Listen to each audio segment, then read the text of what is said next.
learning the Shar HaYichud, the Gate of Oneness. The name of the entire Sefer is called Ner Mitzvah V'Tera'er. The candle of a mitzvah and the Torah is light. So the mitzvah specifically that we are learning how to fulfill is the mitzvah of aligning everything to Hashem's oneness. From the pasuk Shema Yisrael Adonai Eloheinu Adonai Echad. Hear, O Israel, the Lord is our God, the Lord is one. And we are going to use the Torah. We're going to learn how to do deep learning to create more alignment and how to align everything in our lives with the oneness. As it says in Tanya that this mitzvah is a very special mitzvah because it inspires all the other commandments, all the other mitzvahs. So it's worth it to spend time learning about this mitzvah and to fulfill this mitzvah in a deeper way.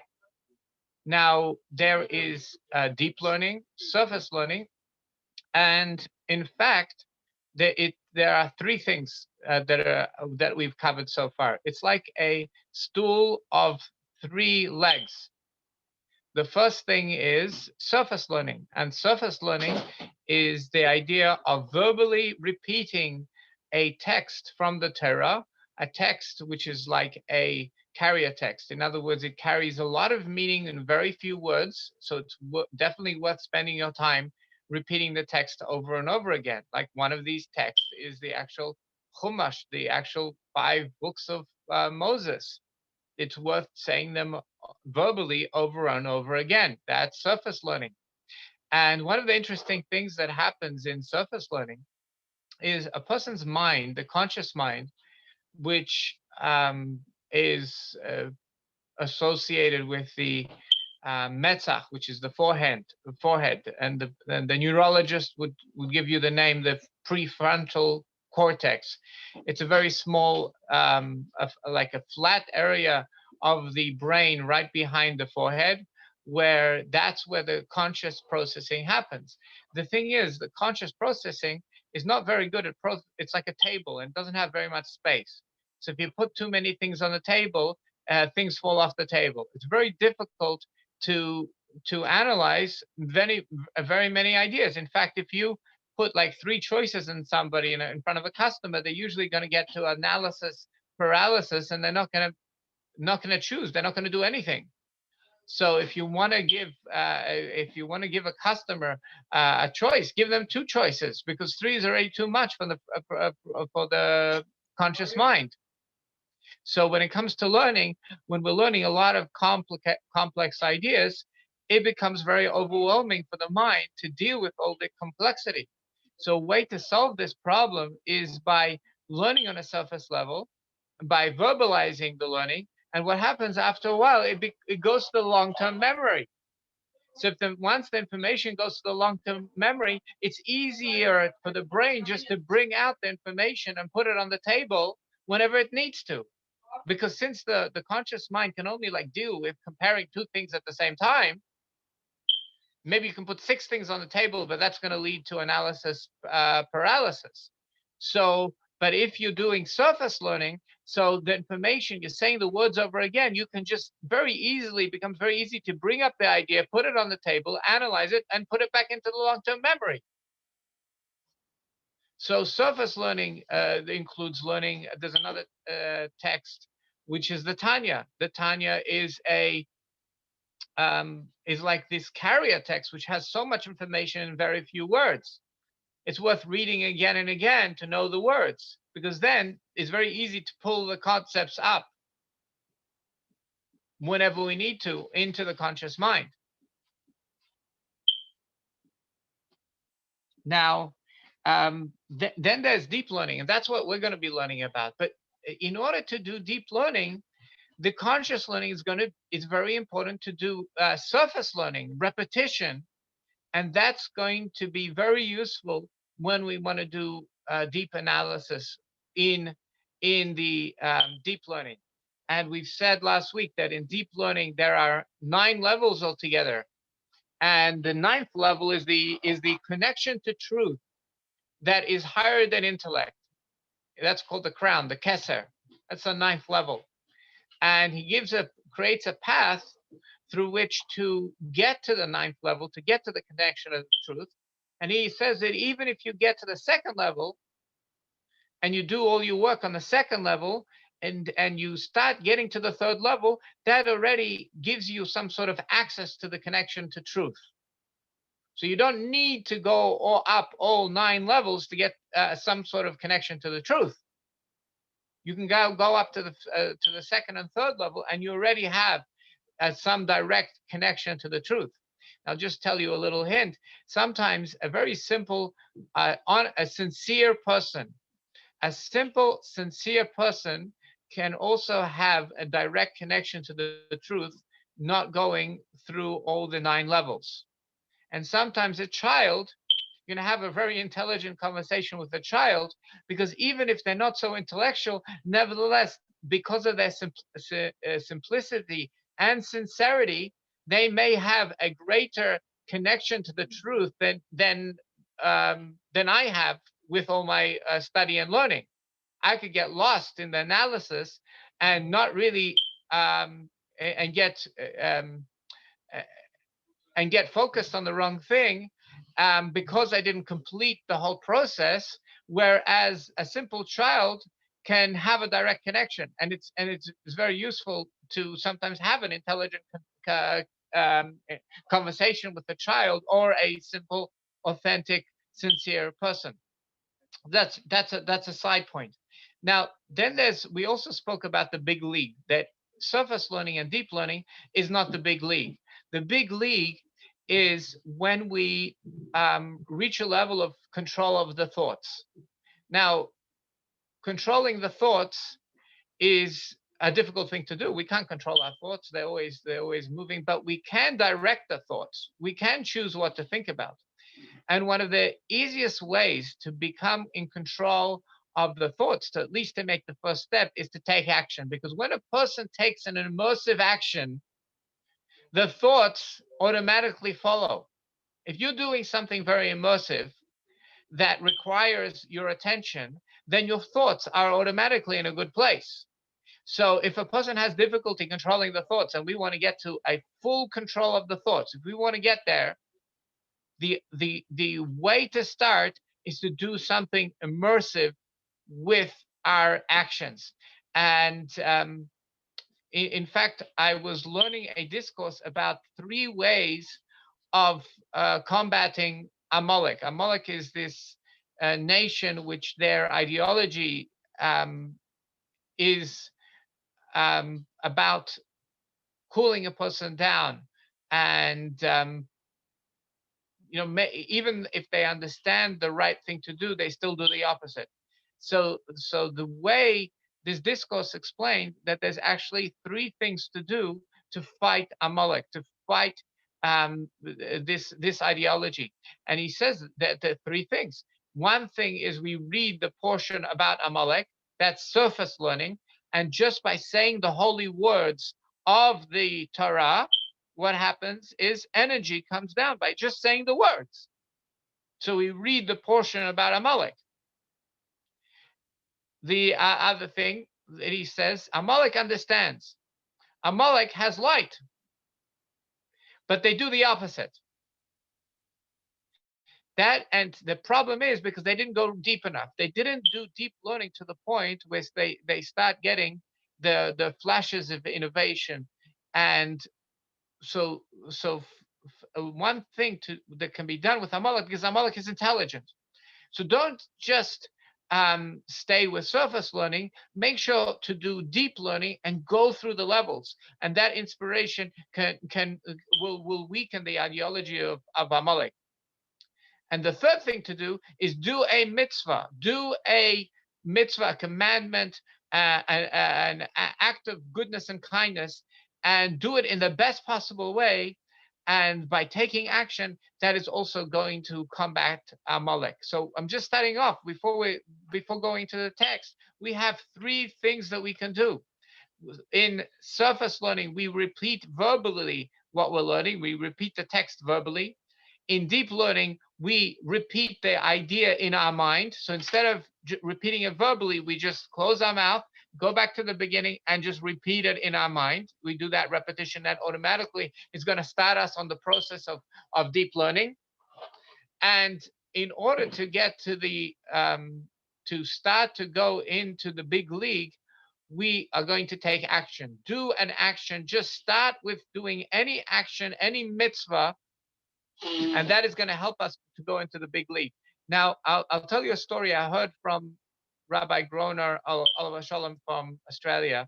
He says that it says in our records that Aristotle, he was the teacher of Alexander the Great. Alexander the Great had great respect for the high priest and the leader in Yerushalayim, whose name was Shimon HaTzadik. And Aristotle did master deep learning through observation of nature.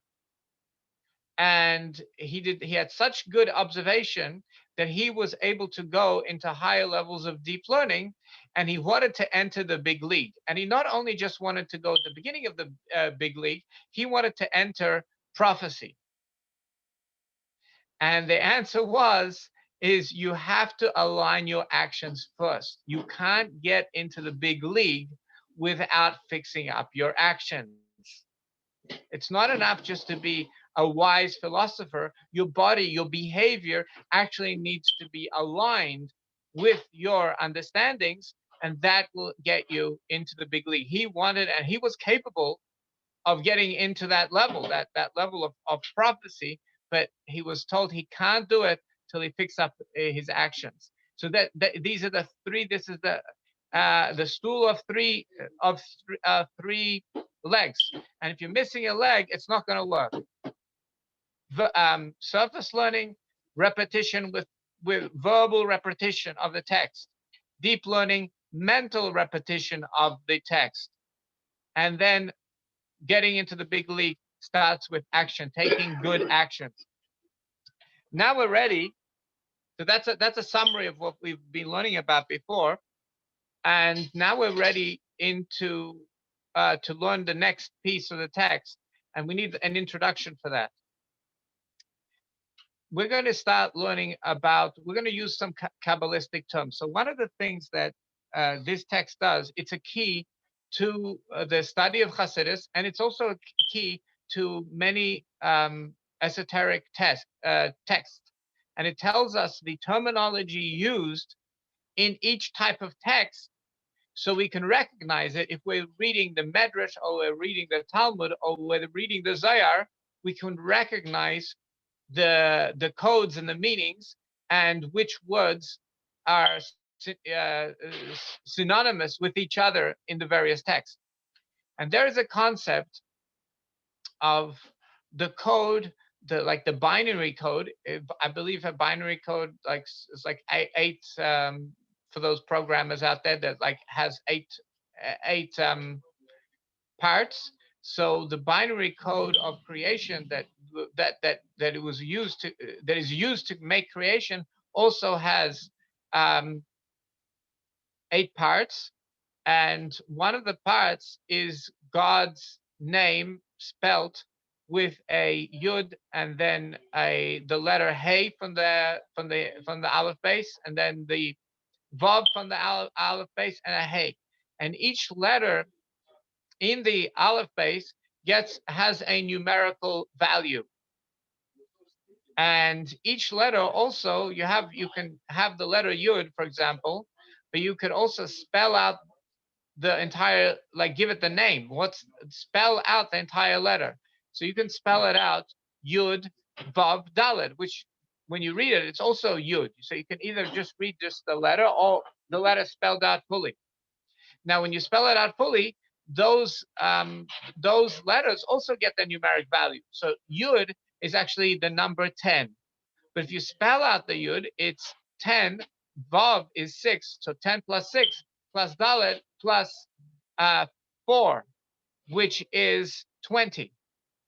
So yud gets the numerical value of 10, but if you spell it out fully, it gets a numerical value of 20. Then what becomes interesting is, well, how do you spell hey?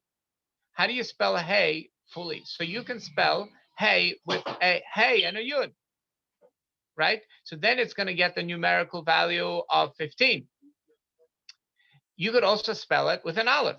So if you spell it with an aleph, it's going to be 5 plus 1. It's going to be 6. Now, you also can spell hey, double hey, hey, hey, which is going to be 10, right? Now, how do you spell vav?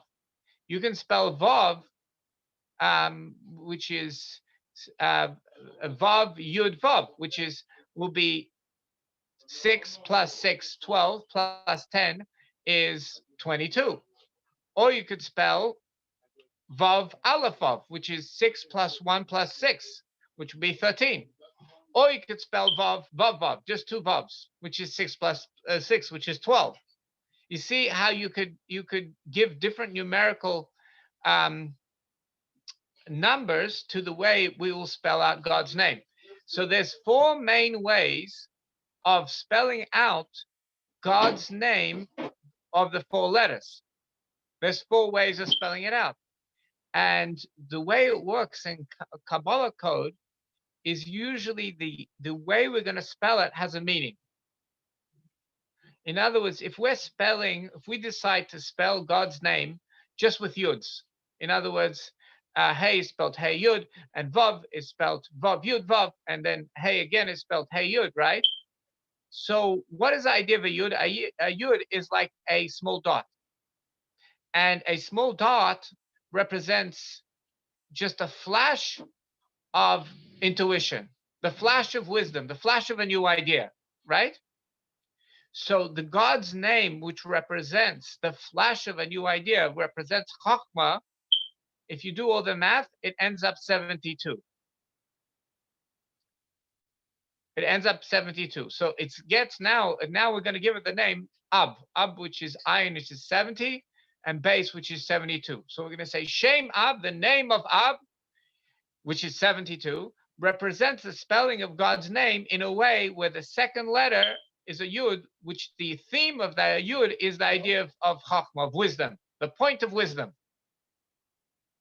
Then there's a second way of spelling God's name where we're going to spell with we're going to spell with an aleph.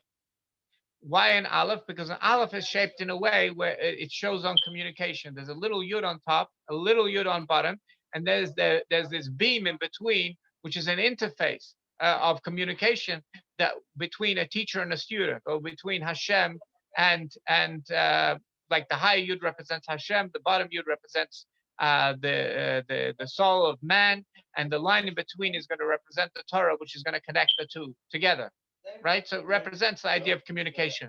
So communication is the idea of bina, of the left brain, of detailed understanding, of the place where we start to create dialogue is in bina. So if you spell God's name that way, we're going to end up with 63. So 63 is sag. Samach is 60. Gimel g is 363. So now, after all that explanation, all we need to know is when you hear the word ab, it represents chachma, intuition, the right brain. It represents wisdom, insight. Insight. That's what ab represents. If we hear the word sag, 63, this represents bina, detailed thinking, detailed understanding. It represents the left brain.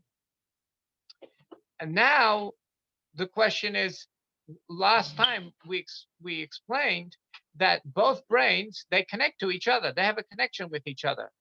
In other words, the left brain, when we experience a flash of a new idea, it immediately goes to the left brain, and then we start thinking about it in the left brain, putting it into words and dividing up the concepts. So there's a little bit of the inside of the right brain goes into the left brain. And in Kabbalah, we're going to call that ab inside sag. So if you see the words ab inside sag, oh, you mean what this really means? It means the flash of inspiration that is in the left brain that's now going to be processed into something that we can communicate to others. Right? So Kabbalah, it's very hard to read the Kabbalah terminologies. It's just like these codes. But if you articulate what this code really means, this is what we're speaking about. We're speaking about inspiration. Ab in Sag, the inspiration, the flash of inspiration that is now from the going to the right brain to the left brain. Okay, the code is now understood. Now, if we say something else, we say Sag inside Ab. If we Sag inside Ab means the left brain inside the right brain, then we're speaking about something totally different. We're speaking about we're going into the world of the flash, which is usually a world which cannot be articulated, yet inside that world, we're using the power of the left brain to divide up the concepts so they can be transferable to others. So last week we spoke about there's 9 levels. Well, the first 4 levels really belong to the left brain, and the highest level of the left brain is the connection to the right brain. And then we spoke about another 4 levels inside the right brain. Well, that really is when the left brain goes into the right brain to make some order over there. To make some order in order then that now it can be transferable to others. If we can explain the unexplainable in concrete terms, that will be a great achievement, because then we can transfer it to other people. We can take them along for our ride. Right, and then there's the 9th level, which is the crown, which is the connection to the truth. Where we there's the various paths to the connection to the truth. Like we've mentioned before, sometimes it could be just a sincere, simple person can have a direct connection to the truth. But however, since God gave us brains, and if we have intellectual capabilities, we are responsible to use them to get to the 9th level as best as we can. Like, why would he give us these intellectual capabilities if we're not supposed to use them? So that is the whole idea of the Chabad system of divine service. Is he gave us intellect, let's use it. And that's what we're learning about. Well, how does the intellect really work? What are the 9 levels? How do I know that I'm going higher in the levels? How do I know that I'm getting a connection to the truth in this path, in this intellectual path? Of course, we can get a connection to the truth through simplicity. But if he gave us brains, let's use the brains also. Now, there's another point that we're going to read inside, is that depends where you go, that's where you're going, that's the results you're going to have. So this is what he's going to explain. He's going to explain, if you just do the first 4 levels, the results should be innovation in the field which you studied. You study a field and you put a lot of effort into it, you're going to get a flash of an idea in that field. The beginning is just going to be better understandings. But at one point in time, you're going to be able to come up with inventions and innovations which other people didn't know. And you're now going to make it accessible to other people. So that's if you study a field and you master it, you get innovation. That is all a left brain activity. But let's say you're greater than that and you can actually bring the left brain into the right brain. So something interesting is going to happen is you're going to be able to study one subject and come up with an innovation in a totally different subject, which is something amazing. In other words, a person can be an expert studying one thing, and he suddenly is an expert. He creates innovation in totally different fields that he didn't really need to study. He didn't really study. You meet a lot of people that put effort in their fields. You have an intelligent conversation and an expert, in a person who has a lot of experience in the field, and if they put a lot of effort, for sure, everybody in this world has access to innovation. But then you can meet, but they may not be a master in other areas of their life. In other words, they're masters. They can be a master in music, but they're not good at other areas of their life. They may not be good at finance. because they're a wise person. That's what the difference between a chacham and a wise person and a novin. A novin is a second level. A chacham is a person that studied and put effort in one area, and he was able to innovate in that area. But doesn't mean that they're good at another area in their life. A novin is a person that got to such a high level that even though everybody has limited time, he studied one area, but he got to the core concept that is overarching into different fields, into totally different domains. He can overarch into totally different domains. So he's like a master of every area of his life. That's what a novin is. So a novin is far more brilliant than just a chacham. Now you find people. I was just, for example, let's give an example of the people may know Benjamin Franklin. Benjamin Franklin seems to have entered a little bit into novinus, into being a novin a little bit. Why? Because he made innovations in a number of areas. Like he was a fellow who invented that on top of the on top of the houses, they should put something metal and anchor it all the way down to the ground. So when the when the lightning hits, he figured out that it's going to take the path of least resistance to the ground, and it's going to stop having fires. Because the big problem in Europe was that the lightning would hit a house and would make a fire, and the houses would burn down, and the whole village would burn down. So he came up with these things, with this invention, that we need to put these metal north, south, east, and west points on top of the houses, right? But he also came up with other inventions in different areas. So I was thinking, well, that's a little bit like a novin. That's a little bit because he's creating innovations in totally separate areas. However, that's not the ultimate novin. That's not the ultimate novin, because the ultimate novin didn't even study the different areas, and he's able to come up with a novelty in a different area. So I will give that example of the Rebbe. The Rebbe, I saw interviews with the Rebbe, and for example, Professor Branover showed him his information, and the Rebbe made a change that they were designing the first solar powered panels. And something happens that silicon and something else react with each other, and it creates an electrical current. And the Rebbe made a slight change in his manuscript, and Professor Branover, he said that caused the power to go up 30%. Now, okay, so the Rebbe is good at solar panels. Okay, that's maybe, but he didn't study solar panels. So if he studied, he was a chacham. If he studied about this, then he would be a chacham. But if he didn't really study solar panels, that means he studied something else, got to the core concept, and was able to see that core concept in solar panels. So this is showing him being a novin. But that's not the only thing, because when like a military fellow from the 50s came into the Rebbe from the Israeli army, the Rebbe asked him, "Oh, what's the shielding armor that you're putting on the tanks?" And the Rebbe said to him, "Is it straight or is it at an angle?" Now, what the Rebbe hinted to him, something really, really brilliant, which they found out, which they realized that it makes a really big difference.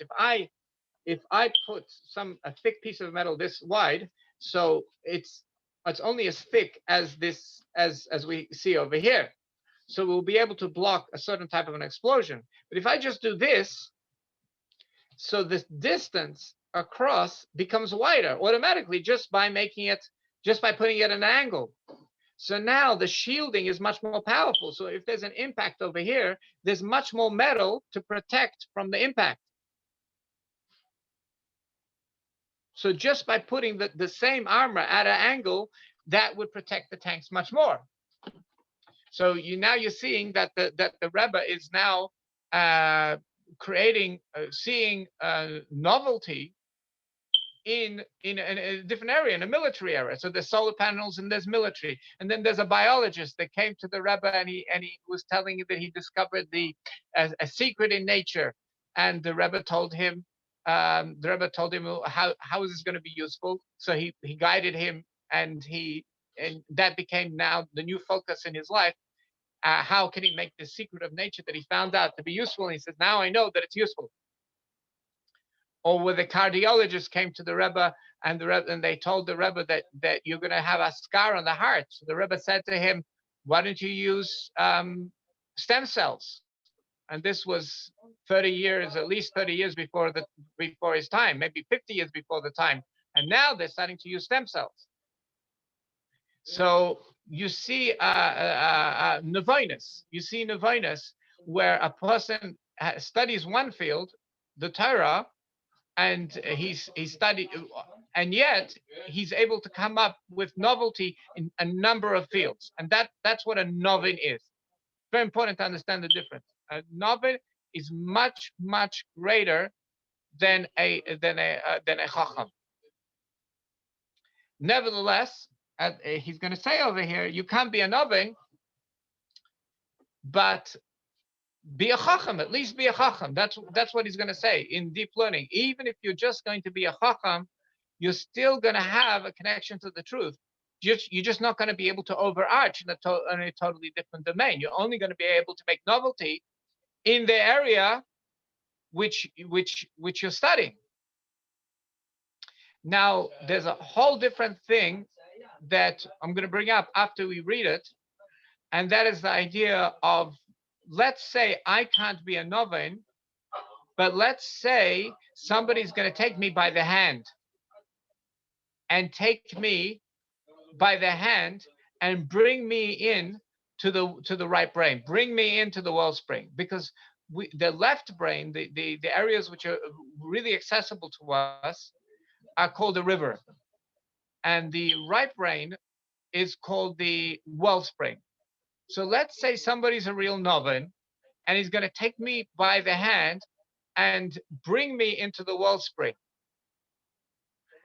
How do all I need to do is allow him to hold me by the hand. And there's certain things that I need to do to be able to allow him to bring me into the wellspring and at least recognize the various parts of the wellspring. So even though it's not me that's doing it, but at least I should be awake when I'm being brought into the wellspring to what's happening. And that's not explained in the text we're going to learn. That is something that the Rebbe gave to us. So this text was written in the earlier 1800s, but the skills of how to be taken by the hand and brought into the right brain, into the well springs, to be able to recognize the various nuances of the wellspring, that was taught to us by the Rebbe. And I'm going to speak about that because it's slightly different than what's taught over here, because over here, he's teaching you doing your totally how to do your experience, how to do your part. He's not teaching you how to recognize somebody else bringing you into the wellspring. So let's now read inside and see the directions that we're going to get. Okay, so we're at the beginning of the bracket. It's a middle. It says v'lefize. It's the beginning of a brackets. V'lefize, yes. V'lefize, and according to what we've learned in the previous 2 weeks, mashakosov haben b'chachma. What it says, have understanding in wisdom. The understanding in wisdom is the higher level. That means going into the right brain with the skills of the left brain, going into the wellspring and clarifying the wellspring. That's what it is. Havin b'chachma, have understanding in chachma, in wisdom, in insight. And then v'chacham b'bina. V'chacham b'bina is a lower level. Be wise in bina. In other words, bring the insight from the right brain, b'bina, into the left brain, which is the lower level. That's the first 4 levels, which are far more accessible. So now when we see these words, havin b'chachma, we know understanding and wisdom. That means we're going to the right brain. B'chacham b'bina means we're going to the left brain, and we want the insight of the right brain, inspiring our left brain, definitely accessible to everybody. In other words, people think that there's only special people that are inventors in the world. Well, that's not true. It's accessible to every single student, every single person that knows these skills can access these very the high levels of conscious. Every person can come up with something new that other people can't come up with so easily. Now, let's read further. This is explained in the holy writings. The Hainu Abdesag in the Kabbalah code. This is called Abdesag.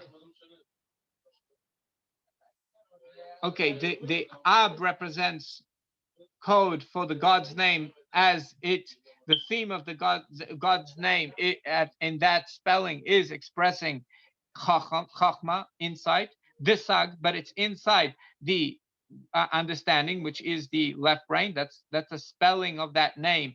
The theme of that spelling is understanding, and that's called chacham babina, being wise inside bina. The first, that means the four lowest levels. What's that? The achievement of that level, being chacham, being wise, is to understand a chidush, a novelty, to uncover something that hasn't been uncovered to humanity, acher, some new novelty, mitecha musag de bina, from the third level of bina. Musag is the understandable, concrete, but concept in bina, core concept. So when you get to the core concept in bina, the flash comes automatically. The only way to come to these flashes of insight is through this deep learning. It will not come from surface learning. And unfortunately, people nowadays forget that it's like a person. Imagine if you had this wonderful eagle, to give a metaphor, wonderful eagle, and he forgot that he has wings. So what we have nowadays, and he doesn't fly because he forgot that he has wings. So they have humans that are using these cell phones, right? And everything is just sound bites. So they're not really doing any deep learning, and they're not really flying. It's like a human who's able to fly and come up with novelty and come up with these new levels of inspiration and climb the levels and do to reveal the full capacity of his humanity. And computers can't do this. There's no way a computer, not the biggest AI in the world, cannot do this. This is only something that a human can do, uniquely human, but it's accessible to everybody. And a human can fly as a metaphor. And people forget that they have this ability and they're only doing surface learning. Everybody can come up with novelty and come up with deeper and deeper things that nobody ever even thought of. Now, so who b'chinasayin? It only comes. You have to do deep learning. You have to stop doing surface learning. You have to stop doing sound bites, and you have to do deep learning. That's the only way to do this. How do you do that? You have to. Writing helps, by the way. Writing helps. You have to define each component of the idea into different parts and clarifying each component. So that happens if people write. If people write essays and notes, that automatically happens. Nikra bina shababina, and we're gonna nikra.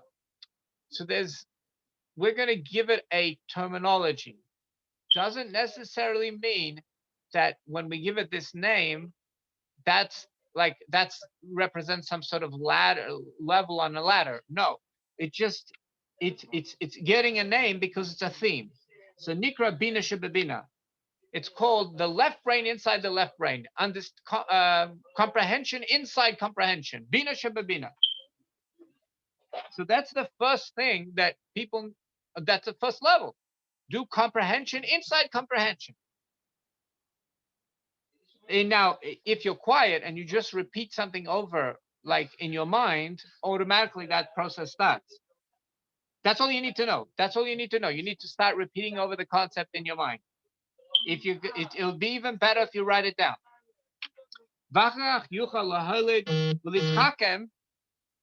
And what's going to be, you're going to be able to give birth, and you're going to be able to become wiser.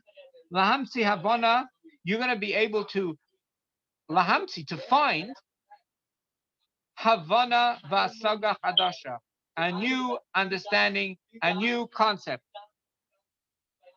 Avarak vasaga zu atma.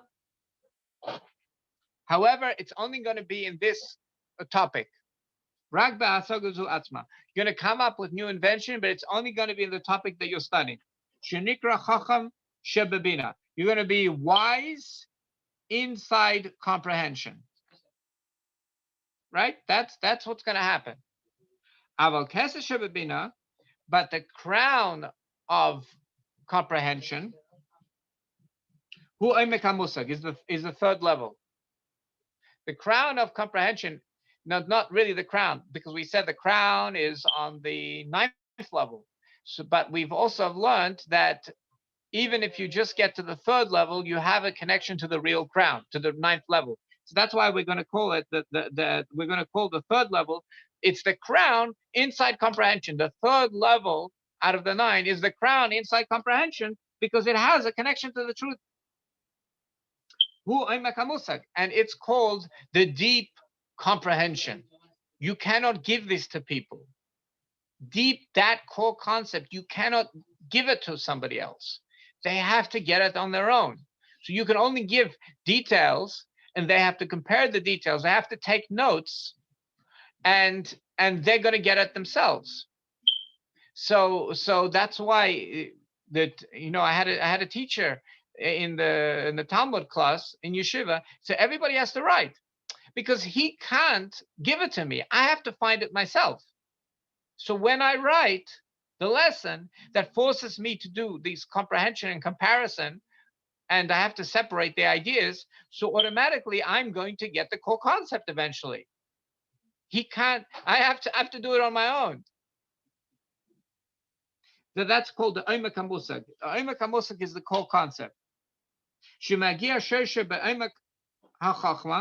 And the source of the Omek HaMusag, which is the core concept in comprehension, actually deep down has a connection to the 3rd level of wisdom, which is 4, 5, 6, 7 levels up out of the 9.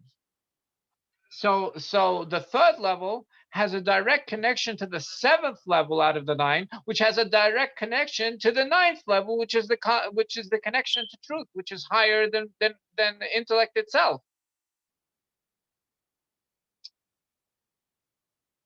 V'haven b'chachma. Now the higher level. This is what people have discussions what a rebbe is. So a rebbe is a noven.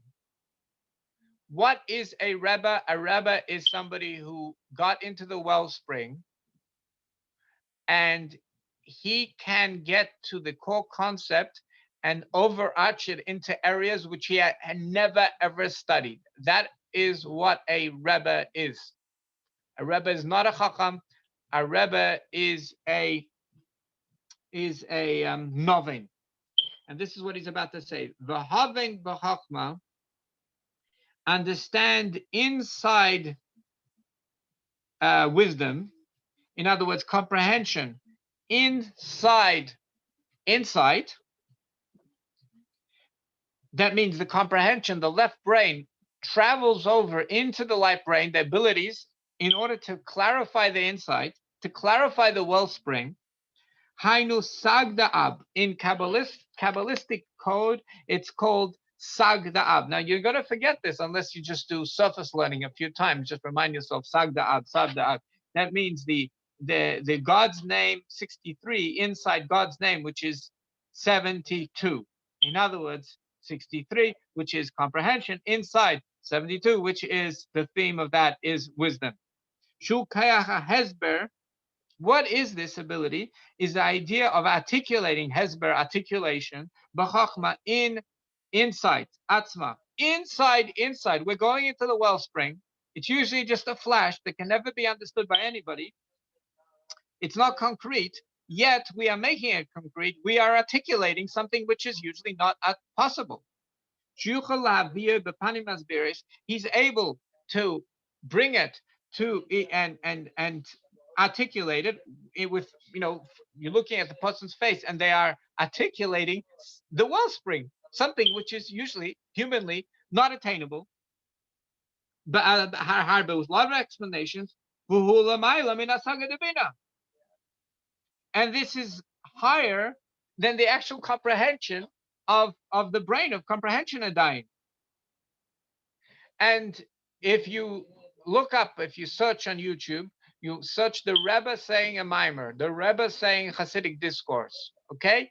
And you're going to be able to watch, and everybody stands up, and the Rebbe holds on to the tablecloth because he's going to a very high level. He's going into the wellspring. He's going into the right brain with the left brain. He's going to the right brain.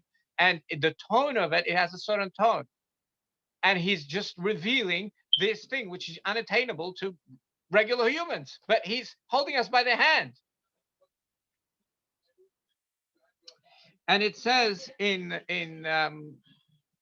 Chumash that when Moshe Rabbeinu set up the Sanhedrin, he set up the Sanhedrin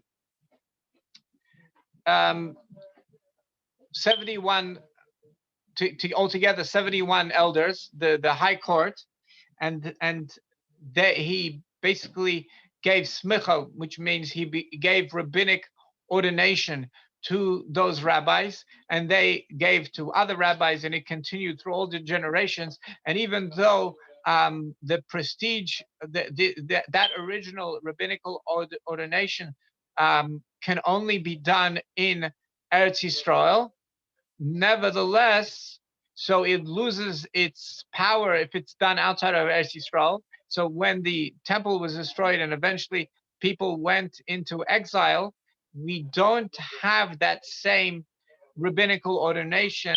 However,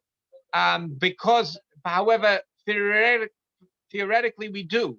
We don't have the same authority, but my rabbinical ordination goes all the way back to Moshe Rabbeinu giving the first rabbinical ordination from student to teacher, all the way back to Moses, our teacher, giving to the Sanhedrin. And when he was setting up this court, he was supposed to find Nevonim, which means people that are able to go into the wellspring and are able, from their studies, to understand, to create novelty in areas which they never studied. Because the core of everything is the same, the deeper you go. So the problem is, Nevonim leish kachachu. It says he wasn't able to find Nevonim. That was one of the things he tried to find it as one of the qualities of the members of the Sanhedrin, and he only found chachamim, wise men, but not Nevonim. Nevonim leish kachachu. He didn't find Nevonim. Shehu amevin davar mitech davar. Dafka. He understands one thing from another. In other words, who mavin, he understands davar, a new thing, mitech davar, from another thing. In other words, he can study one subject and understand a totally different subject because he understands the content of that subject, and he gets so deep to the concept, to the core concept of that subject, that he figures out how it transfers into a totally different area. Now, mavin davar, to understand something, mitaych, from inside, the core concept, the inside, the depth of davar, he understands something new from a different concept altogether. Dafka.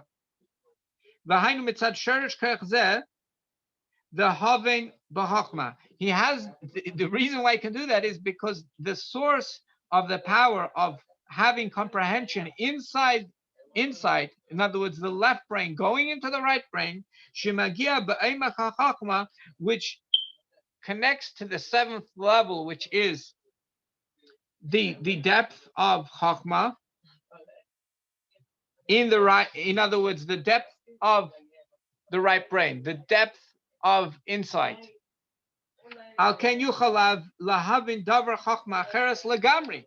Therefore, he can understand another piece of insight or wisdom that's totally separate from this wisdom that he understood. In other words, if you only go to the third level, you will definitely be able to make novelty in the area that you study. If you get to the seventh level, then you're taking the same wisdom, but you were able to quantify it so well and to clarify it so well that suddenly you see, oh well, you got to the basic building blocks of creation.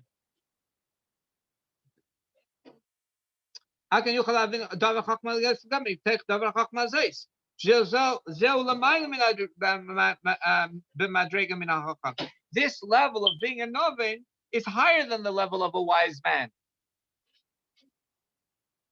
What is a wise man? When we say somebody is wise, it means that they can make novelty, that they can come up with invention. That's what a wise man is. When we say chacham, a wise man is they are capable of novelty. Dahainu megufa shel hamsa'at chachma. Zu. Ma'ain. A chacham is a person that can find new ideas from the intangible, ma'ayin. He's able to bring new ideas into the world from the intangible. However, he cannot understand another wisdom. So a guy that's a chacham may not be a master of all the areas of his life. A novin will be. A novin will be a master of different areas of his life because he sees the core of everything, the way it transfers, it overarches into everything else. Now, he starts in the brackets, and he just wants to tell you, okay, you can't get so deeply, you can't become a noven. That's okay. That's what he's about to tell us now. That's okay. Mikol makom, nevertheless,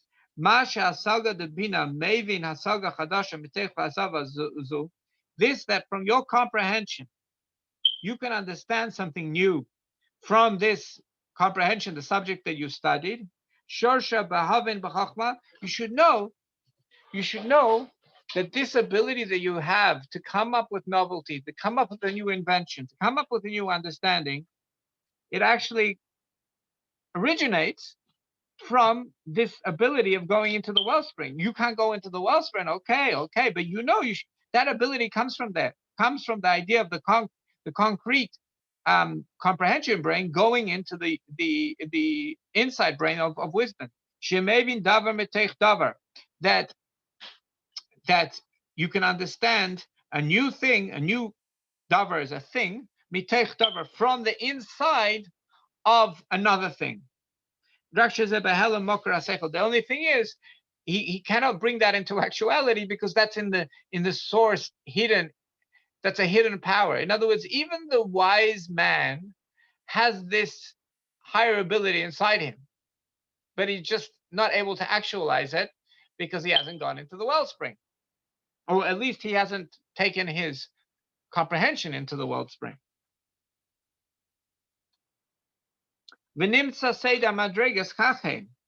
Now we're getting some sort of order Now we're getting some order. So if you really understand what we're saying over here, we can appreciate something about the human that most people don't know.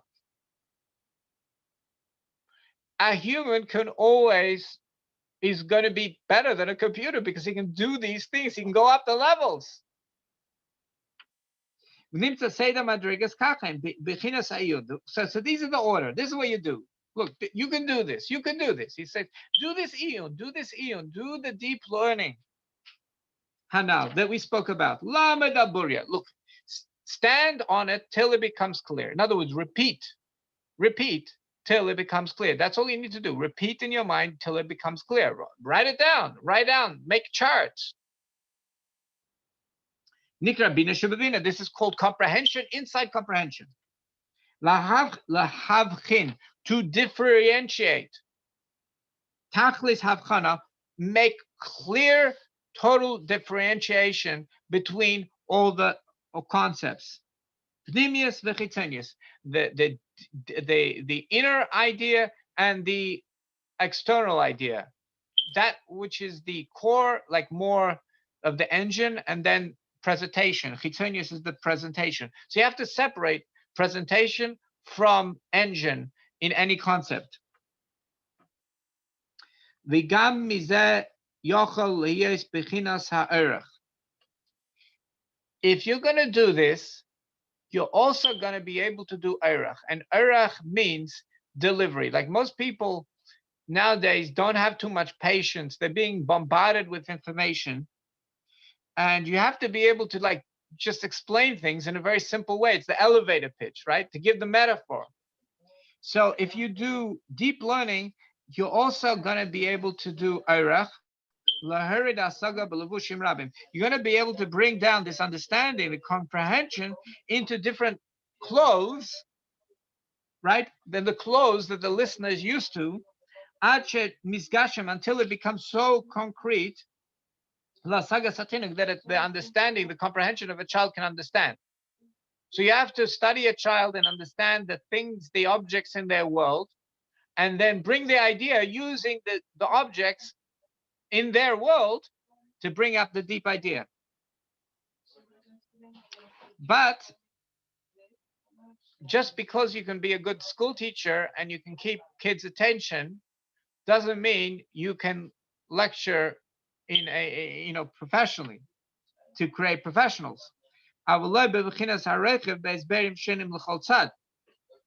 you're going to be a teacher that actually teaches teachers, right, a teacher that creates professionals, then you're going to need to do a little bit more than keeping their attention. You have to be able to explain the idea in various angles, so they're able to like compare the different explanations. That's called Be'ezberim Shenim L'chol Tzad. So that takes a little more work. That's called Rechav, the width.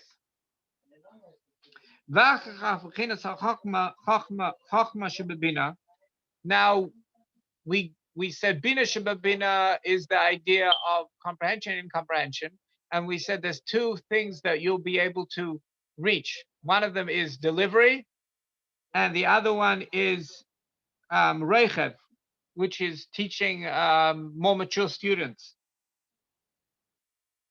And then you're going to be able to reach Chacham Shebabina, which means insight, incomprehension, which means Lahamtzi Chadoshes B'Asag Echad. You're going to come up with novelties, with new ideas. So first, if you do deep learning, you're going to be a good teacher. Then you're going to be able to teach people to actually do what you do. And then you're going to be able to come up with innovation, and you're going to become an innovator in your field, which is pretty cool. Shu Nikra Rechev, this idea, this ability to come up with innovation, we're going to call it Rechev. We're going to call it the width of the river. Because when the water goes up, it covers more ground. As the water level rises, it covers more ground. So you're basically taking this wisdom and you're soaking more area. That means you're using this wisdom and applying it to more fields. That's the idea of novelty.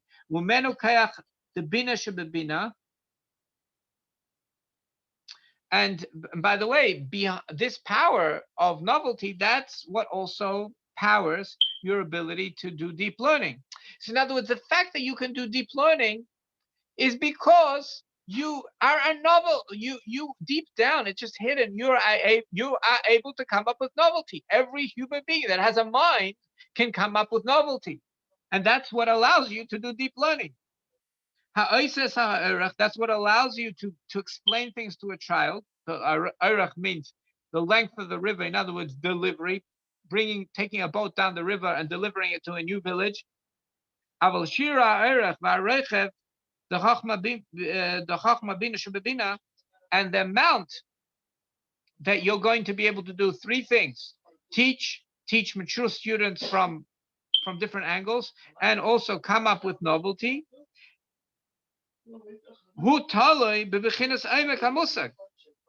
This is all depending on how deeply you get to the core concept. The deep, the deeper of the river, of what's comprehensible, which can be comprehended. Shenikra Kesed Bina, and then we're going to call it the crown of Bina, even though it's not the real crown. The crown is the 9th level. This is only the 3rd level, but it has a direct connection to the truth. That's why we're going to call it the crown inside comprehension. The Kanira Bachush, and we can see this. This is something that you can see with observation, with clear observation, with your eyes and ears. According to how deeply the person got to the core concept. In other words, there's levels in the core concept. That is how good he's going to be of a trainer, and a teacher. In any comprehension of anything that's comprehensible in this world. Vidal, and what we said now is enough for a person who understands. So you just need to really repeat over on a surface learning what we learned today, and on a deep learning, we need to go back. But before we finish up, what we're going to do, just to explain something which happened more recently. This is from the earlier 1800s, but the Rebbe, what he does in a lot of his discourses is he lays out the 9 levels, and all you need to do is to be able to recognize them. And it's a little bit different than what we learned over here, but I'm sure it's very intuitive once you hear it. So the Rebbe teaches us that the regular Torah, which was given to us through all the generations, was the first 4 levels. In other words, in the river. And the river, there's actually the difference between observation science, like physics and chemistry, and so that is like the external wisdom of God, and then the deep wisdom of God is the Torah, the Pnimius, which he gave and passed down. It was actually passed down from Adam and from Noach, but it was actually given as a gift to Moses, our teacher, and then he would repeat everything 4 times, and all the students would repeat everything at least 4 times. There were texts which they needed to repeat 101 times because it wasn't written down, and they need to have perfect recollection. So that's basically surface learning, repetition, and then they did deep learning on that. Now, there are 4 parts to regular Torah, to the river. Pshat is the first pshat is basically human experience. It's something that a child can understand. The regular simple explanation. It's like when a child starts to grow, he wants to just experience the world. He wants to taste everything. He puts everything in his mouth, smells everything. I'll give you a funny example. Why do you sometimes say, "Oh, this tastes like cardboard"? Well, when was the last time you tasted cardboard? Well, the answer is you did. When you were a baby, you tasted cardboard. That's how you know something tastes like cardboard, because you tasted everything. So that is the child going through pshat, human experience. Then the next level, we mentioned this last week, is the child asks, well, he starts to realize there's a world. So is this really the way it works in the world? And he keeps on asking questions to the parents. Why is this? How does it really work? So that is the second level. It's called remez. Remez means that we're going to have some sort of hint in the text for a big idea. So remez is a study of big ideas in the world. Not just human experience, but big ideas in the world. The focus is the world, and that's the second level of education. So when we study certain types of text, which are they seem to be cryptic, but they're really, it's all about figuring out and clarifying what the big idea is, and then you can see how it applies in various areas. You start to overarch once you get to the second level.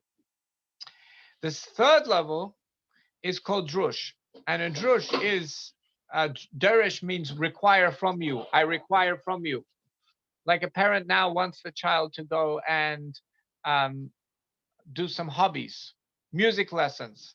They take them to karate lessons. They take them to swimming lessons. The parent now wants the child to do stuff. Derish, I'm requiring from you to do stuff. So that's why also a rabbi, when he speaks in shul, he says a drosha, because he's supposed to require from the community to better themselves, to inspire them and ask them to better themselves. And this is the study of medrash. Medrash is not about laws as much, but it's about like inspiration. Like we want you to do better, to do more, to bring out your skills, to make a difference in the world. So it's not a human experience, it's now human contribution is the third level. Drush is human contribution. And part of that is the study of the Talmud, because we learn nuances in the human contribution. Then we come to the fourth level. The fourth level is we're starting to go into insight. And insight is soid. It's called the secrets. It's called the Kabbalah. So when you're going to read Kabbalah, it's going to be cryptic because it's all code, but it's not really about the code. It's the meanings behind that. It's the building blocks of creation, which actually overarch into all the other topics. Now, let me give you a good example from a very simple example. There's a discourse that people say in their wedding, and it mentions all the holy rebbeim from the teacher to student, from our Rebbe and the Rebbe before him, and it's like an invitation to the Rebbes to come to the wedding. And it starts off straight away. It's the first, like the first statements. He goes through the river rapidly through the river. He says, Chassan and Kala, there is a bride and a groom, which that is the experience. Like child sees, the bride is dressed in her wedding dress, right? Obviously it's a wedding, right? Bride and a groom. And then he straight away goes to the big idea, and he says, the next thing he says, a king and a queen, courting, a court. It's like, what is the big idea between a bride and a groom? Well, he's making his own court. It's like a king and a queen. That's the big idea behind the Chassan and Kala. So that's the remez. That's what a Chassan and Kala, a bride and a groom, hints to a king and a queen. We've gone into remez. Then rapidly, he goes into the third level, into the drush. And he says, the Jewish people and God. Now, this is like entering drush skills. Like, it's all about the service of our relationship with God is like a bride and a groom. Consider yourself the bride. Consider the people as a bride, and consider God as the groom. And now you have a basis of a relationship. How do they relate to each other? Well, that's how you're supposed to relate to God. Like people relate to God as this as sometimes if they had a grumpy father, so they think God is grumpy father. No, it says relate. It's a relationship of a bride and groom. You're getting married now, and you're going to start to understand the relationship. Now you can understand the relationship as you as a community have with God. Third level, it means something. It requires you to act in a certain way. It requires you to behave in a certain way. It requires a certain respect. Okay, third level. Then he goes to the fourth level, and he says the side, the secrets, the Kabbalah. He says, Za u'malchus. Za is the 6 emotions, and that represents the groom. U'malchus, and the 7th one, which is a mirror, We have this concept of a mirror, something like the mirror is the malchus, which is kingship, which mirrors all the other levels, and that is the bride. Now, the Rebbe's job is not to teach you regular Torah. Go look it up. You can look up and make searches and look up all these concepts.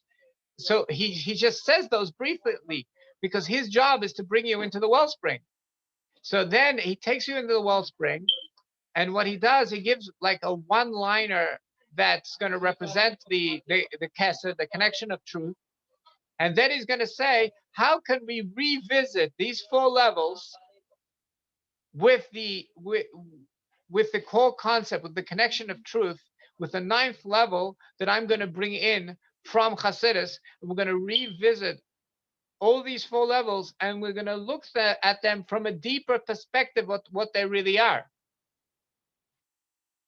And then through the body of the mimer, he speaks about new ways of looking at all these four things, and he starts giving advice in communication. For example, he says communication between two people is very difficult, but you should know that when you wake up in the morning, the Torah says that your soul is like your divine soul is only in your nose, and when you pray and connect to God in the morning, then the divine soul spreads into the entire body.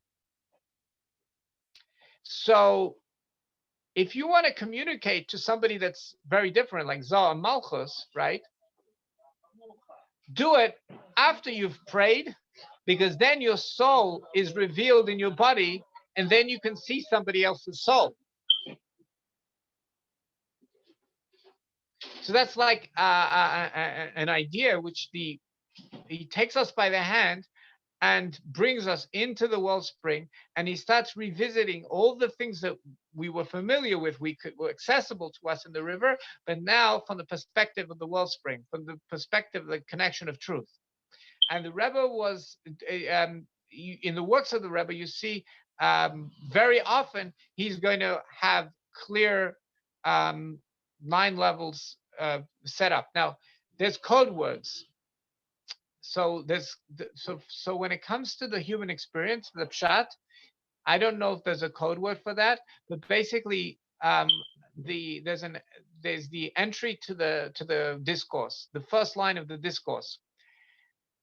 Think of that discourse. Just ask yourself the question. You have to allow yourself to be pulled by the hand. So you have to ask yourself, question, what's the human experience over here? Let me just look that up. Look at the first line. Look at the very beginning of the discourse and say, what is the human experience, the pshat over here, the basic simple explanation of the experience that's going on over here. Once you've clarified that, you're ready to go to the next level. Very soon after that, somewhere he's going to start speaking about big ideas. Write them down. You're learning a discourse, write them down. Write down there's big ideas, there's themes.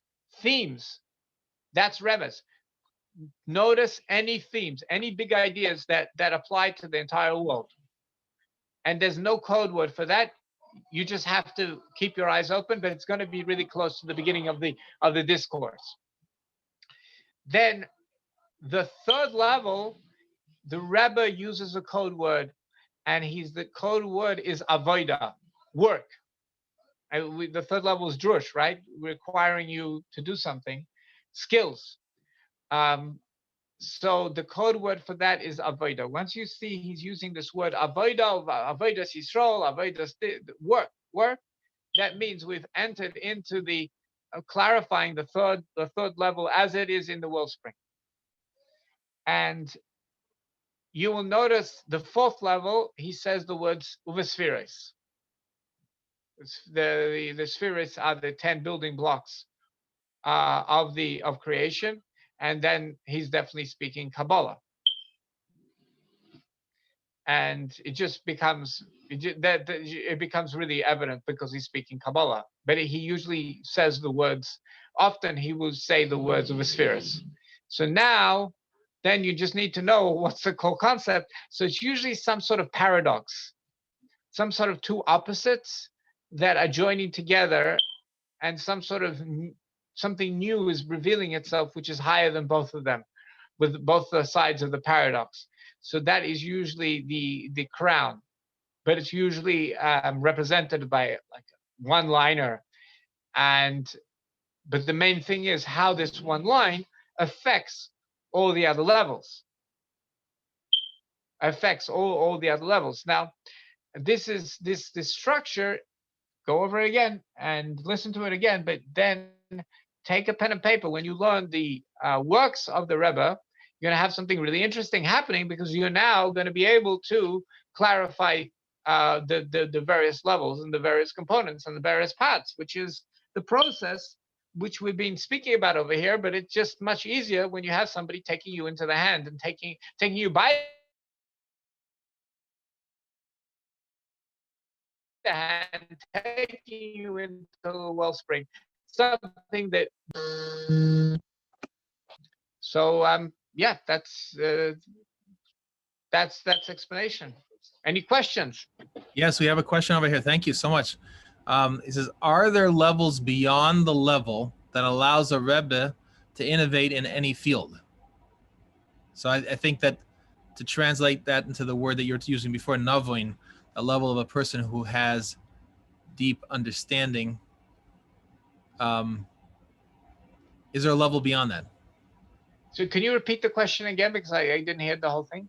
Are there levels beyond the level that allows a Rebbe to innovate in any field?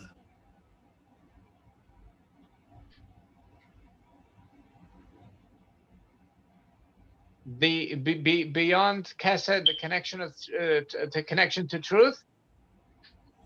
Well, I think maybe I'll try to answer the question, but you can chime in on this. But you talked about this chocham and there's navoin. Navoin is the level where you're having the left brain inside the right brain. That's now you're able to see things in their core, and you're able to connect them to all the different. You're able to see insights in many different fields. That's what you're bringing out. The Rebbe as an example of a navoin. Now, he's asking, is there something higher than that? And that would seem to be that the ninth level, isn't the ninth level higher than even a navoin? Meaning to say, that simple connection to the truth, the absolute oneness of the truth, is in a certain sense even a higher level. Yes. So there's the external crown, there's the internal crown, and then it says in Tanya that in the future, when Mashiach comes, the higher levels will be accessible to us, and it's a whole new world will open up to us. So, and that goes interesting that you said about the simple person. The simple person can have that simple connection to the truth. The Tzemach Tzedek, the third Lubavitcher Rebbe, said that he envies the simple people because they have the ability to go to that level of truth. So some people have wisdom and they're chacham, very wise people. Some people are even beyond that as a novain, is capable of seeing things transcending all different fields. But then at an even higher level is just the simple appreciation and sense and seeing the oneness of Hashem, that there's nothing besides Hashem, that is even higher, but that could be accomplished by a simple person. Yes, but since we have intellect, it's our responsibility to use that as well. But in the future, it will be like both. It will be the simple person together with, it will be like the understanding will be given to us. And it says in Tanya that we'll be doing actions, mitzvahs, the same ones that we're doing all the time, but it's going to be with those higher levels that are higher even than the wellspring. So by us becoming familiar with the wellspring, it's really preparing us to go into a whole new level, which is beyond the wellspring.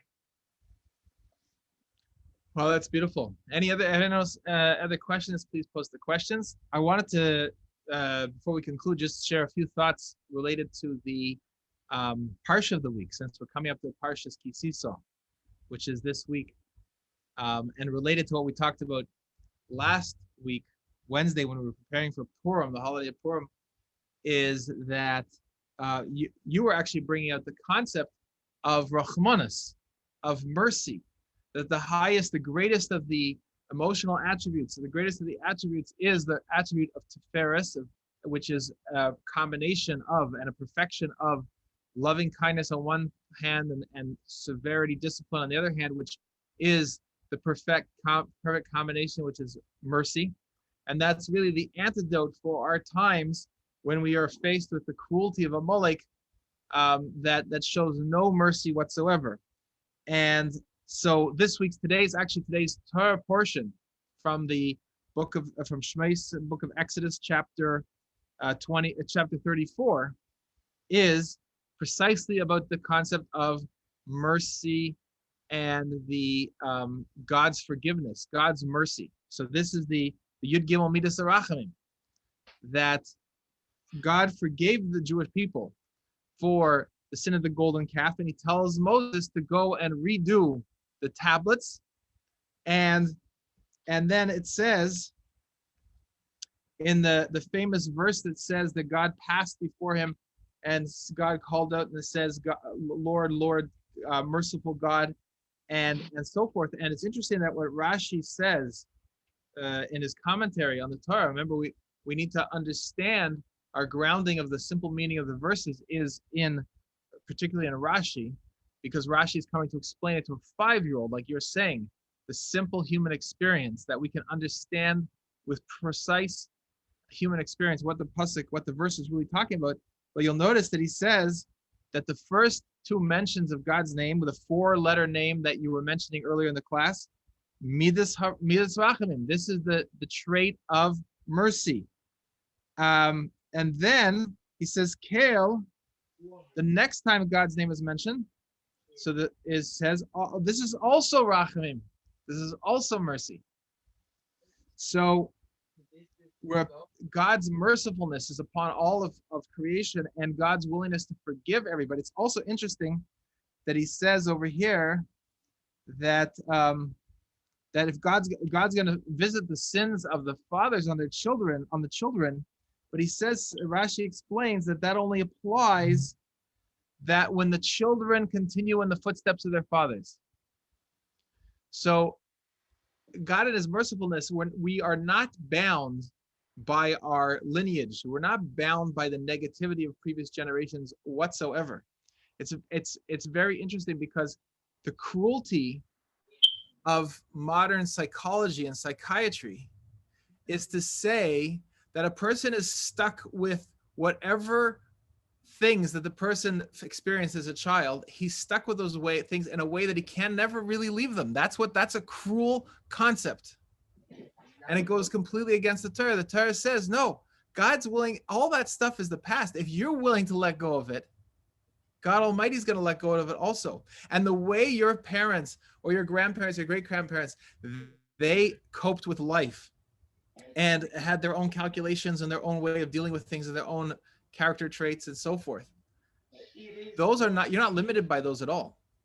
That's the real mercy, to know that we're not limited by any of the past, and we're not even limited by the past, which is a second ago, and even the present right now. In the next moment of the present, we have the ability, because of Hashem's mercy, we have the ability to completely have an absolutely different relationship with him and with all our fellows, whether it's between husband and wife, parents and children, siblings, boss and employees, a person within themselves. Everything is capable, through Hashem's mercy, of complete, absolute real start. When I say real start, meaning like getting back to the real person, the real relationship to God Almighty. So I wanted to share that, and I'm happy to hear if you want to add anything to that. But it just this is the lesson of our times, and that we have this access to this. Yes. They just technically, so the first 6 is 13. The first 6 are associated more with chesed, with kindness. The last 6 are connected with gvura, because sometimes to deliver compassion, it needs to be exactly the right thing, nothing extra, because then it's an ineffective compassion. And then the middle one, out of the 6 and 6, the middle one is the connection to truth. in the connection to truth, in the 13 attributes of mercy, there are it's divided up 6, 6, and the middle one. It's like Beautiful. to give exactly. Somebody made some comments. I don't know. I can see them. Yeah, so I'm gonna read it to you. This person has a question. This person writes, my husband is one of these simple people who has a direct connection to truth that you speak of. He has a very, very pure heart. Another thing that happens to him is that he will just know things. He calls it a download, and he doesn't know how he knows it. Is there an explanation for this in Chassidus? And she writes Chassidus/Kabbalah. This is how people were in the olden times before they became so intellectual. Now we need to go through the whole process to reconnect to the truth, and we need to get rid of the noise. Basically, it's like a whole process of finding what's core and what's not core, and to divide up all the parts to be able to drop the noise and find out what's the core. And that's what happened when we started to, education became, when people started to become very much focused on more information, so there's more noise. But a person naturally, if they can connect to the truth, because they just connecting to their soul. That's so beautiful, and feel free to write in a follow-up question if you would like the person to ask that question. But I talking about connecting to the core. One time, we had one of our children, and we took her to an education expert, and she was very young. I don't know if she was 6, 5 years old. I can't remember now 4 what it was. But anyways, this education expert is examining her, doing what do you call it, a consultation or whatever. And she says to my daughter, have you ever been on an airplane? So my daughter says yes. So the lady says to her, so what's an airplane? Can you tell me what an airplane is? So my daughter says, yes, sure. It's a place where they serve food. And I always remember that, because yes, she's absolutely right. On an airplane, they do serve food. But what we need to be able to do is be able to intuit what is essential and what is not essential. The essential thing of an airplane is travel through the air. The serving food is only incidental to the fact that you have people stuck on it for so many hours that they need to eat, but it's not what an airplane is. And so the simplicity, when we get back to the simplicity of recognizing what's really core, what's the real core truth here in life in general, and the core truth of humanity, the core truth of the Torah and Hashem's vision for the world, then we don't get distracted by a lot of information that on the surface looks true. My daughter gave an absolutely 100% accurate piece of information. On human experience level. Yes. But it was still, even on the human experience level, it was still limited and a distraction. And we have to make sure we're always going, what's the core issue over here? What's the core point? And reconnecting to that, so we don't get distracted by superficial points that then sound correct, but they're really distracting us from the reality. I think you're just oversensitive. So anyways, so that's the thought for tonight. So good. Thank you, everyone, for participating. And this will go up live on Google, YouTube, I mean. And we'll continue again next week, God willing. So thank you very much. Thank you very much. And a good Shabbos. Thank you.